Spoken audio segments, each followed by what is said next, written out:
What would you do if you walked in on your 6-year-old daughter being bullied by her own grandparents? I'm Elaine Morgan. I'm 34, a financial consultant, and until last Tuesday, I thought I was keeping my family afloat emotionally and financially. I had no idea I was financing my daughter's trauma. That day started like any other early morning meetings. Coffee, I didn't finish a quick stop at the office bathroom to wipe peanut butter off my blazer, thanks to Harper's enthusiastic breakfast hugs. My last client of the day canceled unexpectedly, so I decided to do something I rarely get to surprise my daughter by picking her up early from my parents' house. They were watching her, like they did twice a week while I worked late. What I walked into still makes my hands shake when I think about it. Their house sat in a quiet, upper-middle-class Boston suburb, the same one I grew up in. White colonial faded blue shutters, the same hydrangeas lining the walkway for 30 years. My red blazer stood out sharply against the weathered white siding as I climbed the front steps. The door was unlocked as always. They never listened to me about securing the house. The moment I stepped inside, I heard his voice. No, you're doing it all wrong, my father, booming, sharp. I froze, breath caught in my chest. Then the clatter of dishes. Wash the dishes well, you useless girl, it hit like a punch. Harper. I crept silently toward the kitchen doorway, and what I saw shattered something in me I didn't know was still whole. Harper stood on a rickety wooden step stool, arms barely long enough to reach the sink. Soapy water dripped from her pink sleeves. Her hands were red, trembling from hot water. My father towered over her fists, clenched at his sides, his face rage twisted. My mother leaned against the fridge, arms crossed, looking bored. At the table sat Kimberly, my sister. Scrolling her phone like this was background noise. Her 2 daughters, Amber and Melissa, sat beside her giggling over a tablet. "She's so stupid," Amber whispered loudly. Melissa snickered. "Mom says her dad didn't want her. That's why he left." Harper's lip quivered. I couldn't move.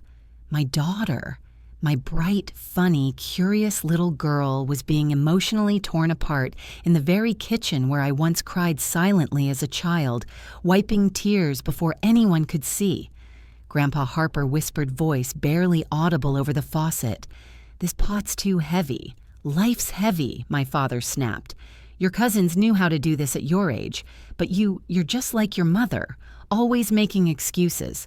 I clenched the door frame so hard my fingers throbbed. "Richard, stop yelling," my mother said, but her tone was mild, annoyed, not protective. "The neighbors might hear. Not stop, not defend Harper, just keep up appearances." Harper dropped the pot. It hit the sink with a loud clatter. My father slammed his hand on the counter. "For God's sake, can't you do anything right?" That was it. "Take your hands off that pot right now, Harper." My voice cracked through the kitchen like thunder. All heads turned. Shock, guilt, fear. My father, defiance. Elaine, my mother, asked, stepping forward, "You weren't supposed to be here until 5. Harper's eyes filled with tears as she spotted me. She dropped the sponge, jumped down, and flung herself into my arms. "Mommy," she whispered, her tiny body trembling against mine. I smoothed her wet hair, heart hammering. I hadn't been this scared since the day Jason left. I turned toward them, cradling my daughter protectively. "What exactly is going on here?" "We're teaching your daughter responsibility," my father barked, puffing up like he always did when challenged. "Since you clearly haven't bothered, by calling her useless, forcing her to scrub dishes too heavy for her. That's what you call teaching." "She needs to learn," my mother interjected coolly. "All the girls help out." "Do they?" I turned toward Amber and Melissa, still playing games on their tablet. "Because I don't see anyone else up at the sink." Kimberly finally lifted her head. "Don't start, Elaine. The girls already did chores earlier. Or maybe I said quietly, 'You just expect Harper to earn her keep around here.' That got my father's attention. He stormed forward, trying the intimidation tactic that worked on me for decades. 'You don't get to take that tone in our house. Watch me.' His lip curled. 'We're watching your daughter for free, so you can chase your fancy little career. Maybe a little gratitude.' Gratitude?" I laughed, the sound bitter. For emotionally abusing my child. We never called her stupid. My mother snapped. But you stood there while Amber did, and you said nothing. Harper clutched my shirt tighter. I knelt down and looked into her eyes. Sweetheart, has Grandpa talked to you like this before? She nodded, afraid to speak. It's okay, honey. Use your words. Every time I come here, she whispered, he makes me clean. When I don't do it right, he yells and says I'm not as good as Amber and Melissa. Silence. Kimberly suddenly found the edge of her phone very interesting. My mother turned toward the window. My father's mouth tightened. She's being dramatic, he growled. That's an exaggeration. No, I'm not. Harper's voice cracked with strength. You called me stupid last week when I couldn't read the big word. You said Amber could read it when she was 5. My stomach twisted. Grandma said not to eat too much or I'd get fat like Daddy, and Amber said Daddy left because he didn't want me. Grandma heard and didn't stop her. I stood up slowly. Kimberly, I said sharply, get your daughters. Now. She looked stunned. Excuse me. Either you leave or you stay and hear exactly what I think of your parenting. Your choice. She scoffed, but grabbed Amber and Melissa. Come on. Aunt Elaine's having one of her moments. And Kimberly, I added before she could flee, if your daughters repeat one more lie about Harper's father, we are done, permanently. As the door slammed, I turned back to my parents. How dare you? You're being ridiculous, my mother started. I didn't let her finish. No. What you did, what you allowed, is emotional abuse. And I will not let Harper grow up believing she has to earn love. Not from you, not from anyone. My father opened his mouth, but I raised a hand. And before you talk about money, don't forget I've paid your mortgage every month for 4 years. That shut them up. Their faces turned pale. For once they had nothing to say. And for the first time in my life, I wasn't afraid of their silence. But the real storm was just beginning. When we got home that evening, Harper crawled into my lap on the couch, still damp from the sink water.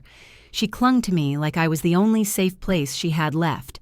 And in that moment, I realized I was. I wrapped a blanket around her and whispered, "You're safe now," but the truth was I didn't feel safe. Not with the shame boiling in my chest, not with the questions running through my mind. How long had this been going on? How much had I missed? And how had I become the same kind of mother I swore I'd never be? Growing up in the Morgan household meant one thing: Kimberly came first. She always had. If she got a B in school, it was good effort. If I got an A-, my father would ask, why not an A? When she wrecked her first car, my mother cried and comforted her. When I tripped during my 5th grade recital, I was told I embarrassed the family. The patterns were obvious. But when you grow up in it, you think that's just how families are. I was the second daughter, the practical one, the reliable one, the invisible one. I still remember my 10th birthday. Kimberly had gotten a new pink mountain bike just 2 weeks earlier. Not for her birthday, not for any achievement, just because she wanted it. When my birthday came, I got a used coloring book with 2 pages already filled in. We have to be practical, my mother had said. Money doesn't grow on trees. But practical never applied to Kimberly. In high school, I worked nights at a local diner while Kimberly spent her weekends at cheer competitions my parents paid for. When college came, we both applied to the same schools. Kimberly got into a state college and received a tearful send-off and a family dinner at her favorite restaurant. I got into Boston University on scholarship. My parents were too busy to attend orientation. So I packed a single suitcase, boarded a city bus, and promised myself I'd prove to them that I mattered. And I did. I graduated with honors in finance, interned my way through grueling summer jobs, and eventually landed a position at one of Boston's top consulting firms. I had my own office, a 401k, and more certifications than I ever thought I'd earn. But none of that made my parents proud. It was Kimberly's wedding that got the family album treatment, 3 albums to be exact. I eloped in a courthouse ceremony with Jason, my then colleague, and barely got a phone call from my mother. Jason was charming, brilliant, the kind of man who said the right things and made me laugh even when I was exhausted. When we found out I was pregnant, I was nervous but excited. Jason, on the other hand, looked like he'd seen a ghost. Still, he tried. For a while. When Harper turned 3, Jason sat me down after dinner and said I made a mistake. I'm not cut out for this. The next morning, he was gone. Moved to Chicago. Left a short letter taped to the mirror and a stuffed bunny on Harper's pillow. Just like that, I was alone. I filed for divorce the next week. It was clean, uncontested, and over before I had time to cry about it. From then on, it was me and Harper. I worked long hours, juggled daycare pickups, teary goodbyes, and nights when I stayed up past midnight reviewing client reports with one hand and rubbing Harper's back with the other. When my parents offered to help 2 nights a week, a few hours at a time, I said yes. Not because I trusted them, but because I was drowning. Babysitters in Boston were expensive, and Harper deserved someone familiar, someone who wouldn't leave. So every Tuesday and Thursday, I dropped her off at their house. I'd always ask how the visit went, and I'd get the same answer. It was fine, Mommy Harper would say with a small smile. But little things started to bother me. Comments Harper repeated, like Grandma says I'm clumsy. Grandpa said Amber's better at puzzles than me. Melissa said Daddy left because I talked too much. Each time I heard something, I asked my parents. Each time they laughed it off. She misunderstood. It was a joke. Don't be dramatic, Elaine. She's sensitive just like you were, and I believed them. God help me, I believed them. 4 years ago, they almost lost the house. My father, bless his optimism, invested in a real estate fund a coworker swore would double in a year. Instead, it bottomed out. They missed 3 mortgage payments. When my mother called crying, I couldn't say no. I set up an automatic transfer, $300 a month. It's just temporary, they said, until we get back on our feet. Temporary turned into quarterly, then yearly, then 4 full years. $110, $400, and not once, not one time did they thank me. I told no one. Not Kimberly, not my friends, not even my accountant until recently. I was embarrassed, ashamed. And somewhere deep down, I think I hoped that if I gave enough, did enough, they'd finally look at me and see value. The way they looked at Kimberly. But that Tuesday, that moment in the kitchen, shattered that illusion. They weren't just hurting me anymore. They were hurting Harper, and I couldn't let it continue. That night, after Harper finally fell asleep, curled into a ball beside me like she couldn't bear to be alone, I sat at our kitchen table staring at my laptop. The screen glowed with the familiar login page to my bank. I hesitated. Then I typed in my password. 4 years of automatic mortgage payments stared back at me like a haunting spreadsheet. $300 processed. $300 processed. $300 processed. Month after month. Year after year, over $110,000 gone. I clicked Cancel Recurring Payment, and when the prompt asked if I was sure, I clicked Yes without a shred of hesitation. Then I called my financial advisor. Elaine Craig answered his voice, groggy from the late hour. Everything okay? No, I said, but it's going to be. We spent the next 40 minutes redirecting those funds. Every cent that had been going into their house, it now went into Harper's college fund. I asked about setting up a trust one that couldn't be touched by anyone but her. Not even me once it was locked in. I want her future protected, I told him. I won't let anyone gamble with it. Not again. The next morning, the phone started ringing at 7:02 a.m. 7 missed calls by the time I poured Harper's cereal. Then came the text messages. Payment declined, what's going on? Elaine, this isn't funny, call us immediately. Your mother is beside herself with worry. How could you do this? After everything we've done for you, I deleted them all. I didn't owe anyone an explanation. But that didn't stop the guilt from creeping in. Years of conditioning don't disappear in one night, especially when they come packaged in your mother's voice sobbing on voicemail. At lunch, I called my closest friend Stephanie, the only person who knew the full story. You did the right thing, she said immediately. Elaine, they were abusing your daughter. I don't care if they're your parents or royalty, that's unforgivable. But cutting them off financially, it feels so final. What's final? She said firmly, is the damage they would have done to Harper if you didn't act. calling a 6-year-old useless, making her feel like she's less than her cousins. That's not discipline, that's trauma. You didn't overreact. You drew a line. Her words gave me clarity, but they didn't erase the ache in my chest. That evening, Harper and I went for a walk near the river. She picked up a leaf, held it up to the sun, and said, "Mommy, do you think people can change like trees do in fall?" I knelt beside her. Some do. Some just pretend to. A few days later, Kimberly texted, "Mom and Dad told me what you did. How could you be so selfish? They're your parents. You don't cut family off because of one little moment. Harper needs to toughen up. The world's not going to coddle her."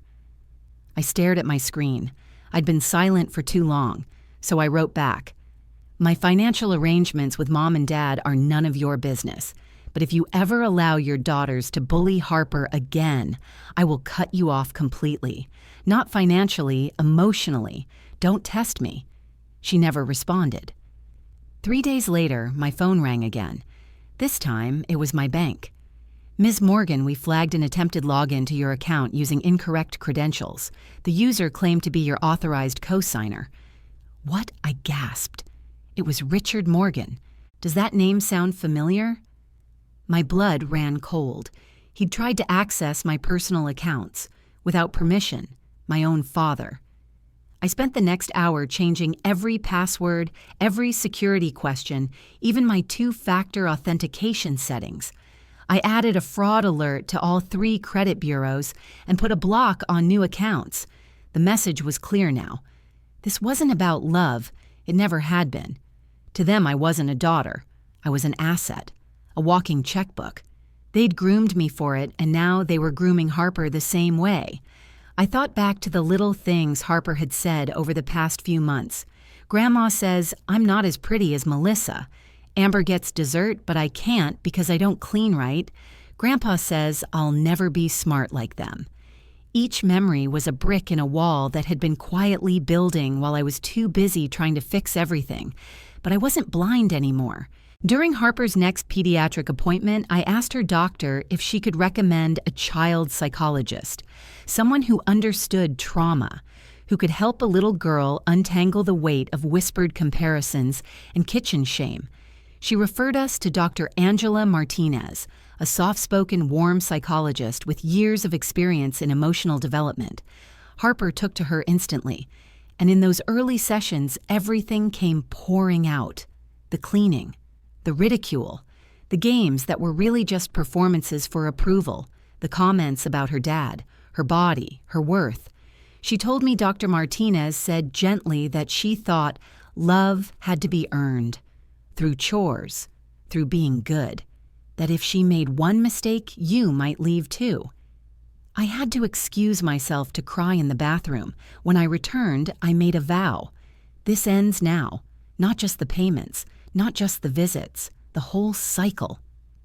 That weekend, Aunt Linda, my mother's sister, called unexpectedly.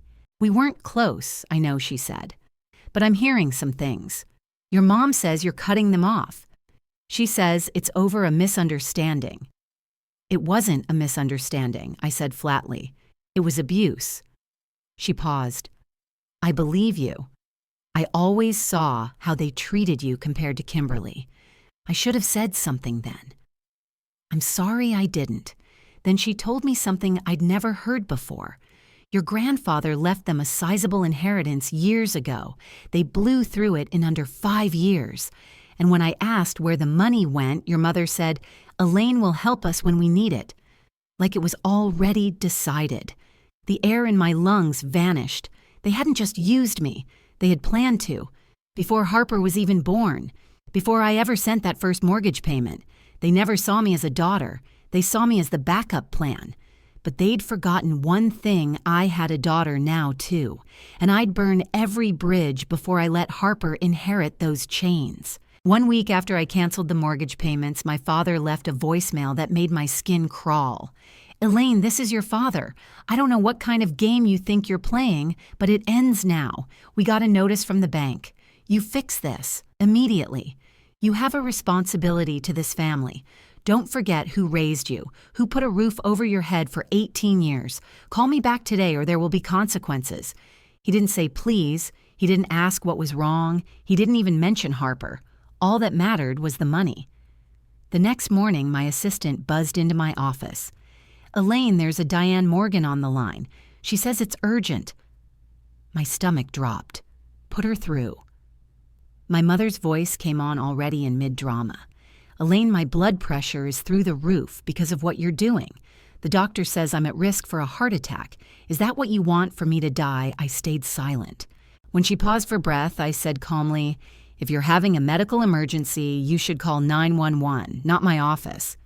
And then I hung up. That afternoon, I had my first appointment with Dr. Sarah Bennett, a family trauma specialist recommended by Harper's pediatrician. I didn't even sit down before the words came tumbling out, about the childhood favoritism, about the mortgage, about Jason leaving, about the kitchen, about Harper. I told her everything.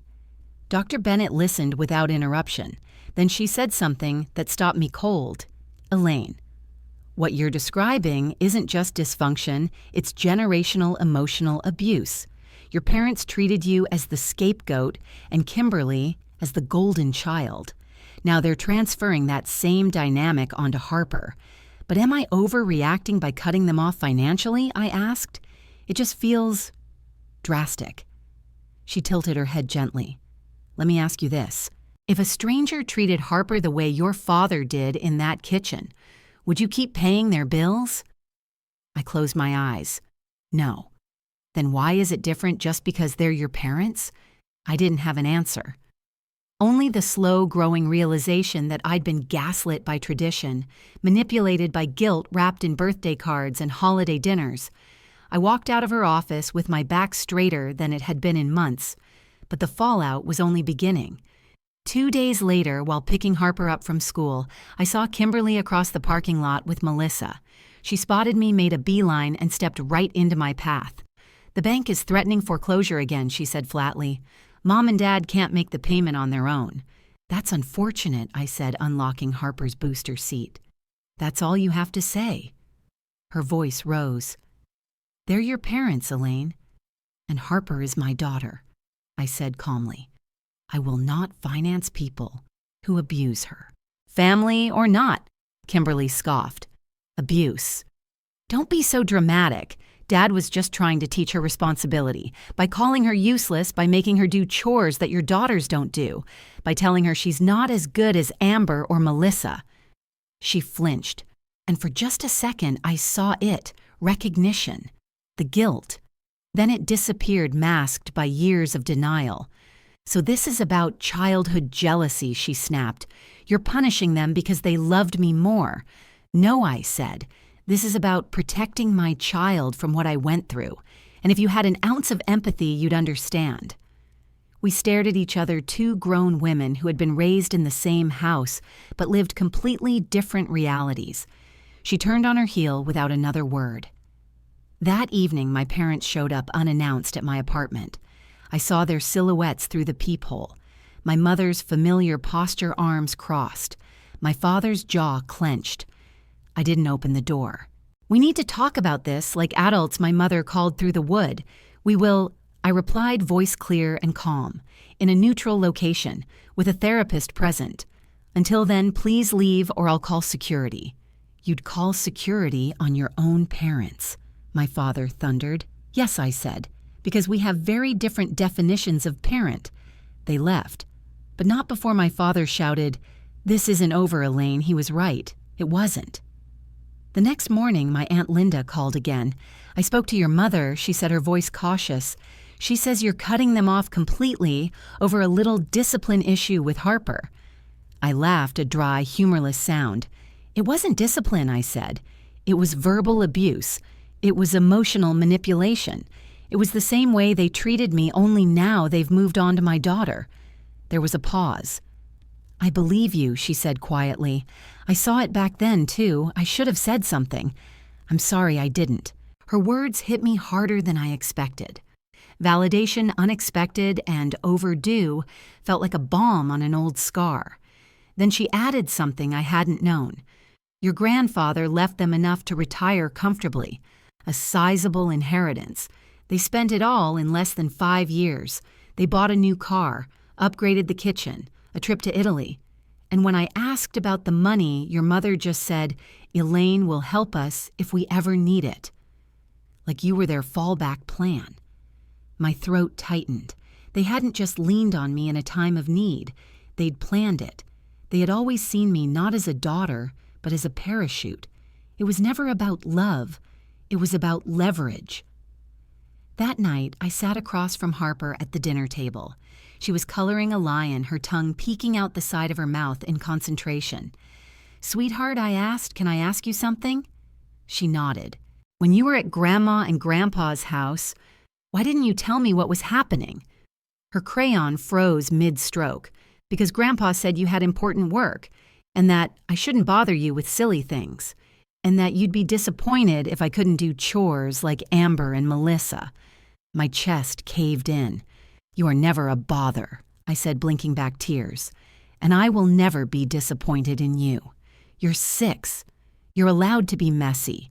You're allowed to make mistakes. You're allowed to be a child," her eyes filled. "Really, really." She ran around the table and threw her arms around me, and in that moment I understood something Dr. Bennett had said. You can't always go back and fix the damage done to your inner child, but you can protect the child in front of you, and that's where the cycle ends. The voicemail threats had stopped, so had the guilt texts. What came next wasn't silence, it was a request. "Elaine, we need to talk, in person." It was my father. His voice was subdued, tired even. "Please, just set it up, whatever you want." I agreed, but on my terms. A week later, we sat across from each other in the softly lit office of Dr. Sarah Bennett. Neutral ground, one exit, no sharp corners. I didn't bring Harper. I couldn't risk it. My mother sat stiffly beside my father, clutching a worn purse like a lifeline. Her hair, usually perfectly styled, was pulled back in a hasty ponytail. My father looked smaller somehow, like the weight of his own pride was too much to carry. Dr. Bennett opened gently. "Today we're here to listen and understand, not to defend or accuse. Elaine, would you like to start?" I nodded, fingers wrapped around a bottle of water that I hadn't opened. "I'm here because I want to establish very clear boundaries around Harper," I began. "What happened in your kitchen wasn't a one-time event. It was part of a pattern. Harper has told me stories, multiple, of being ridiculed, shamed, and singled out while her cousins were praised. That's not discipline, that's abuse." My mother gasped. "That's not fair." Dr. Bennett raised a hand. "You'll have a chance to speak, Diane. Let Elaine finish." I pressed on. "It's the same pattern I grew up with. Kimberly was praised. I was criticized. I was the one who had to earn affection. I internalized the idea that love was conditional on performance, perfection, productivity, and without realizing it, I let Harper step into the same role I once filled. I turned toward them, voice steady, "But I won't let that continue. I'm not asking, I'm telling you. It stops now." My father leaned forward, fists on his knees. "Look, kids need discipline. They need structure. You think the world's gonna coddle her. You're raising her to be weak." I met his glare without flinching. "No, I'm raising her to be unbroken." He shook his head. "All this drama over one mistake. It wasn't one mistake I snapped. It was a culture, a system, and you know it." My mother jumped in. "We've always tried our best, Elaine. Maybe we weren't perfect, but we love Harper. And you. This cutting us off, it's cruel." "No," I said, breath catching in my throat. "Cruel is making a 6-year-old feel like a burden. Cruel is letting your grandchild believe she has to be perfect to be loved. Cruel is forcing me to fund your life while you tear mine apart." My father scoffed. "No one forced you to help us." "You offered." "I did." I nodded. "But I thought I was helping family, not funding emotional abuse." He crossed his arms. "So what if we apologize, you'll turn the money back on?" And there it was, the ask, the truth, their real priority. Dr. Bennett leaned forward, her voice gentle but firm. "Richard, I want you to notice something. When Elaine brings up her daughter's emotional well-being, you bring up the mortgage. That's telling. My mother shifted in her seat. We didn't realize how bad things had gotten. If we knew Harper was hurt, you did know I cut in. You just didn't care. Or you cared more about not rocking the boat with Kimberly and her kids. You chose convenience over compassion. My father's face flushed. What do you want from us? A public flogging. I want change, I said. Real accountable change. Dr. Bennett outlined my terms, mandatory therapy for both of them, individually and as a couple. Written acknowledgement of the favoritism shown to Kimberly and her children. No unsupervised visits with Harper until progress was shown and agreed upon by Dr. Bennett. Absolute respect for my parenting decisions. My mother's lips thinned. You're asking us to jump through hoops. No, Dr. Bennett said gently. She's asking you to earn back trust. What about the house my father snapped? The bank is on us every day. I'm not resuming payments, I replied. But I'll connect you with a financial advisor. He'll help you assess your options, downsizing, refinancing, whatever it takes. I'm offering guidance, not a blank check. You can't abandon us, my mother hissed. We're your parents. Dr. Bennett spoke before I could. Actually, she can. Legally and ethically, Elaine has no obligation to provide financial support, especially when that support enables a toxic environment for her child. Silence. It hung heavy in the room like smoke. Eventually, my mother murmured, If that's what it takes to see Harper again, we'll do it. My father said nothing, but for once he didn't argue. They listed the house 2 weeks later. It sold quickly below market, but enough to pay off the remaining mortgage. They used the equity to purchase a modest 2-bedroom condo across town. My father took part-time work as a historical tour guide. My mother added hours at the library. They began therapy, reluctantly at first, but consistently. And for the first time in decades, they started learning to live within their means and sit with their regrets. Meanwhile, Harper continued seeing Dr. Martinez. Slowly, my daughter's light began to return. She stopped apologizing for small things. She started raising her hand more in class. Her drawings became more expressive, her laughter more frequent. 6 weeks later, Dr. Bennett called to schedule a second joint session. My parents had attended 6 therapy sessions of their own and wanted to reconnect. I hesitated. But then I remembered what Harper had said during one of her sessions. I think people can change like trees do in fall, but only if they want to. So I said yes. The next part would test whether those changes were real or just seasonal. The second joint therapy session felt different from the first. This time my parents arrived early. My father wore a navy windbreaker instead of a suit. My mother clutched a paper bag, not her purse. They looked smaller, softer, older. Dr. Bennett welcomed us in. We sat in the same chairs, the same circle. But something had shifted. After initial check-ins, Dr. Bennett turned to my parents. Would either of you like to begin today? My mother cleared her throat. I do. Her voice quivered. I saw how Richard spoke to Harper that day in the kitchen, and I said nothing. I justified it. I told myself she was being dramatic, that Elaine was overreacting. But I see now. I was repeating what I did with you, Elaine. I turned a blind eye. I let him tear you down, and I stood by convincing myself it was discipline. I'm sorry. I was wrong. I see it now. She turned to me fully. You were always strong.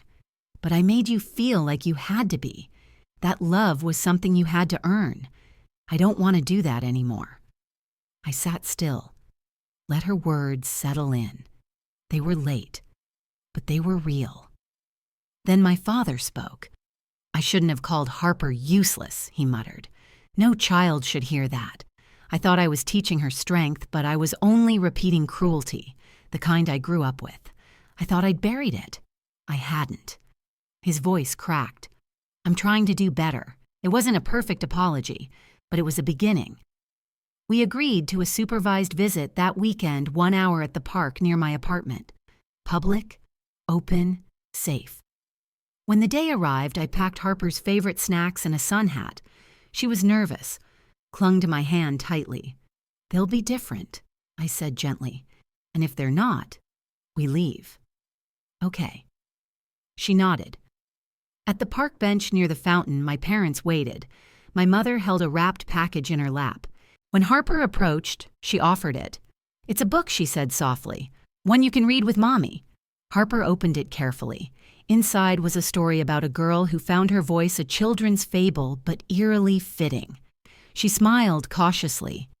"Thank you, Grandma."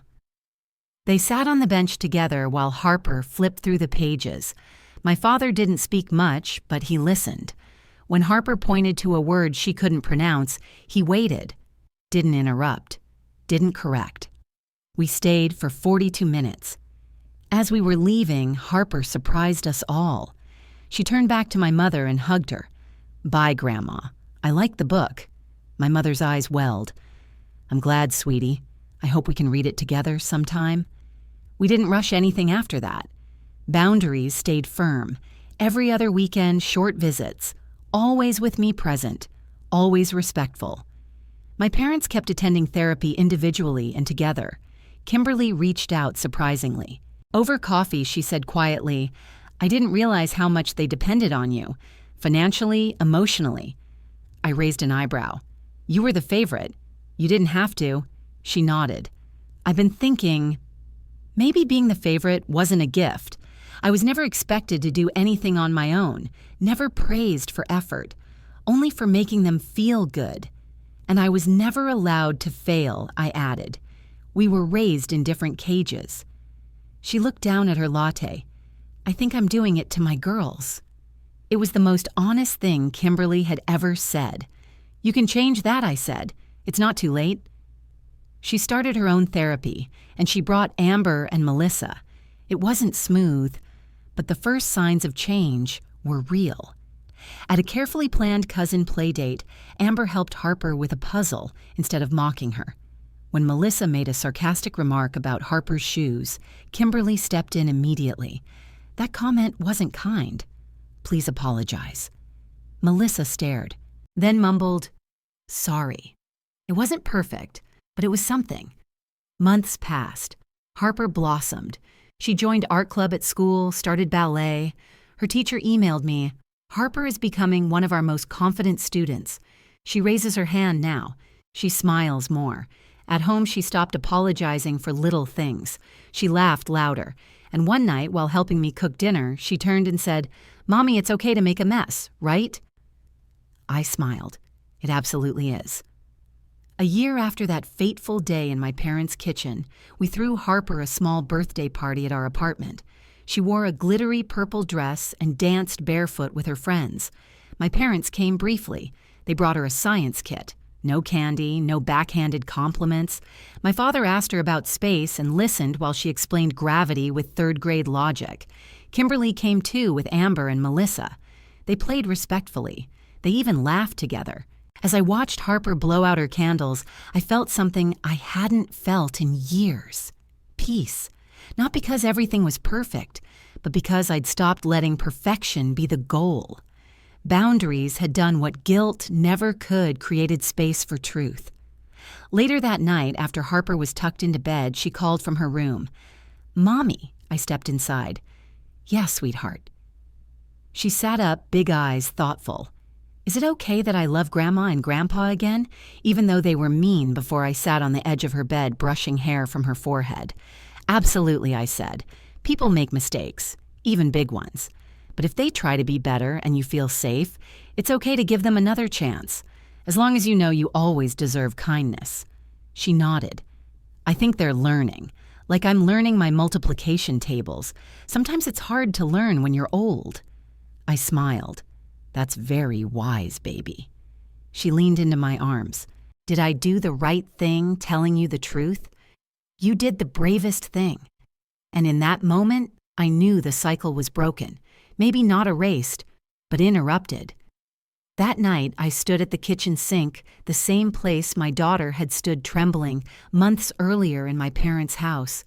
I looked out the window at the quiet city street, and I whispered, "It ends here." Sometimes protecting the people we love means doing the hardest thing, standing up to the people we once called home. Have you ever had to set a boundary with family? Have you ever felt like the villain in someone else's story just for doing the right thing? Share your story in the comments. I'm listening. And if this journey resonated with you, hit like, subscribe, and share this with someone who needs to know. Being brave doesn't always look like a fight. Sometimes it looks like saying, "That's enough," and walking away with your child's hand in yours. Thanks for being here.